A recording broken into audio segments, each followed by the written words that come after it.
Good morning to all my friends at Parker Elementary.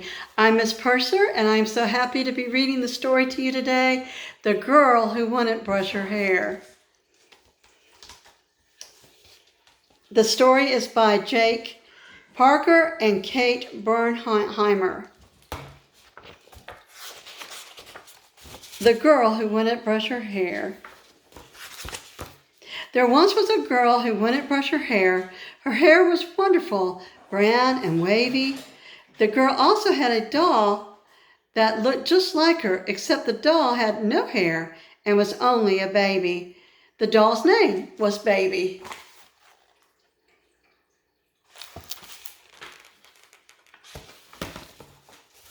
After the girl's bath, every evening she'd pile on a turban on her head and pretend she was a queen.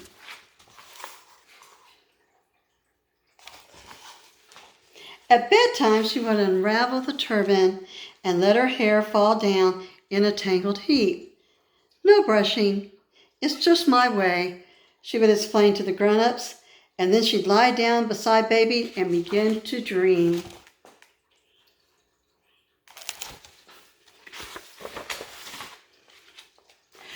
This went on for a great many evenings. Her hair washing, the turban, the not brushing, the dreams. It was wonderful, really, until one night the girl unwound her turban, and what was that?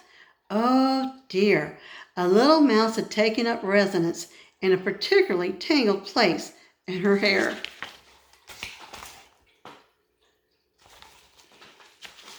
Now we all know that in books and movies, people scream when they see a mouse. They jump on a chair, but the girl was in bed and there was no chair nearby, and besides, she read enough fairy tales to remember that mice always turn out to be your helpers. So she simply said, "Hello up there, mouse," and decided to let it be.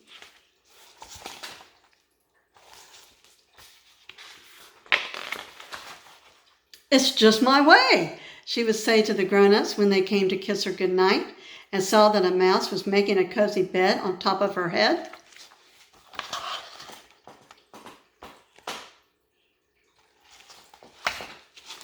The next morning, the girl awoke to find another mouse had moved in, a bigger one carrying a suitcase full of fairy tale books. And there, by the foot of the bed, a couple of other mice, wanting to look in her hair's direction.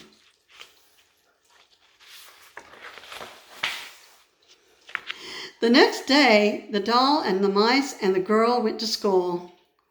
It wasn't long before the word got around the mouse world that there was a very nice home atop of a girl's head, and more mice joined them.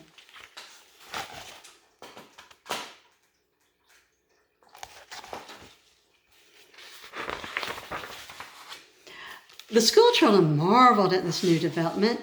They too stopped brushing their hair in hope of starting their own little mouse menageries. How wonderful, they thought, like having my own petting zoo in your head. But the girl's mother refused to pack the mice any lunch or to make them any supper. So the girl had no choice but to share hers with them. Soon, the girl who wouldn't brush her hair found herself very hungry.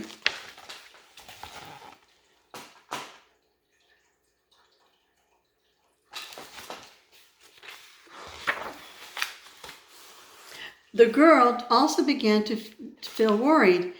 Yes, she loved her companions, after all. They told her funny knock-knock jokes and were very sweet to Baby, but they did not like the bath.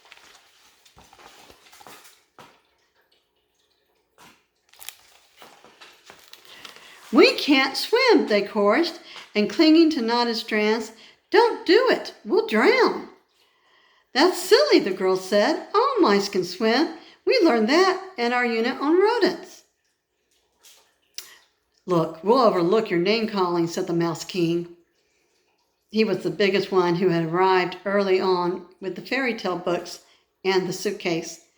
"But there will be no baths. It's just our way." They had learned that from listening to the little girl.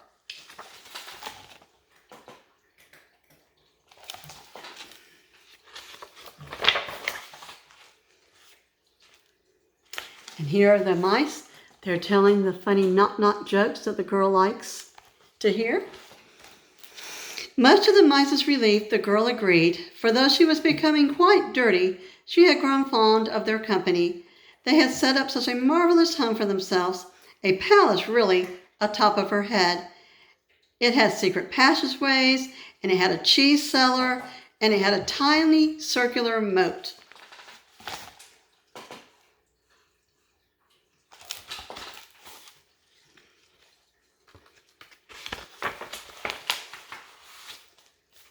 But the not bathing turned out to be less pleasing than not brushing the hair. The girl was starting to, how shall we put this? She was starting to smell. And of course, no one wanted to be near her. Even the baby tried to keep her distance. Now it was as if the mice were in charge of the girl rather than the other way around. There's nobody wanting to be near her because she's not bathing. And there's the mice kind of taking over things. The girl began to sleep less well. She was afraid. For one thing, she was afraid of smishing the mice if she rolled over. And for another, the mice were rather nocturnal, as it turned out. They chattered all night, keeping up baby, telling her complicated knock-knock jokes into the wee hours of the night, until the sun rose in the morning. The girl rose bleary-eyed and climbed out of bed.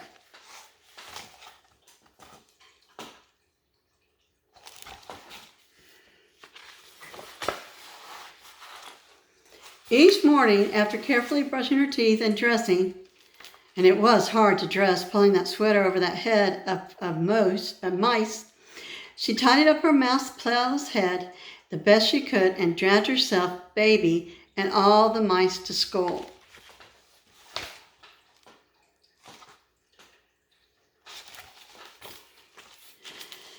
Then, one terrible day, the teacher said, "I am so sorry, but you are no longer bringing baby. Each child may only have one friend for nap time, and it appears by now you have 100 mice in your hair. The rules are quite broken enough."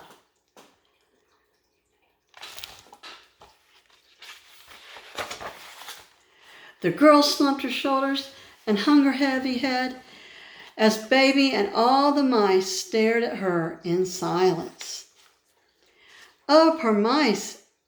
Dear hairless baby has been the girl's best friend since she herself had been a hairless baby. The girl needed baby with her at school, and that was that.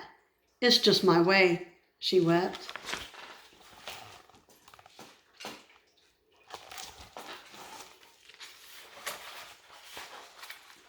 And so that very night, the girl reluctantly bid the mice farewell. She had a calm talk with them, first explaining about the troubles with not washing and not taking hairless baby to school. And in general, well, the insomnia really, not being able to sleep. Well, like all good mice, they understood.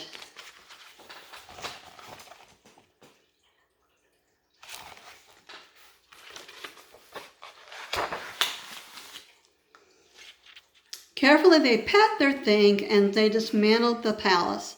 Single file they took their leave, singing a mournful song. "O girl who would not brush her hair, thank you for letting us live in there. We're on our way, our work is done. We'll find a new head to live upon." The mice were more clever with knock-knock jokes than with songs, as it turned out. And truth be told, they were very good with knock-knock jokes.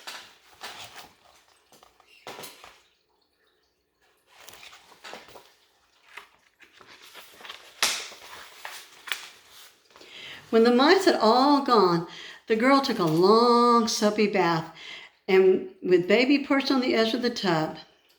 After that, she dressed herself and the doll in matching nightgowns with pictures of happy mice printed upon them.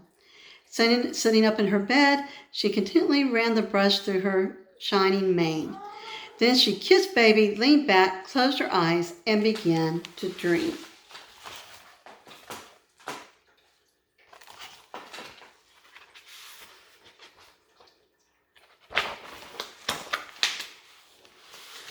In the morning, the other school children gathered around the girl.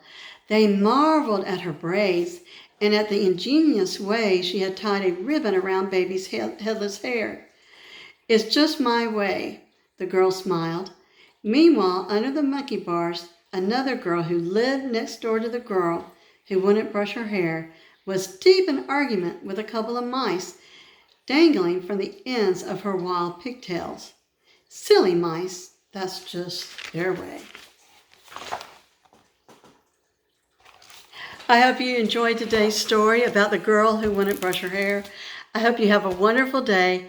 Take care, and I'll talk to you tomorrow.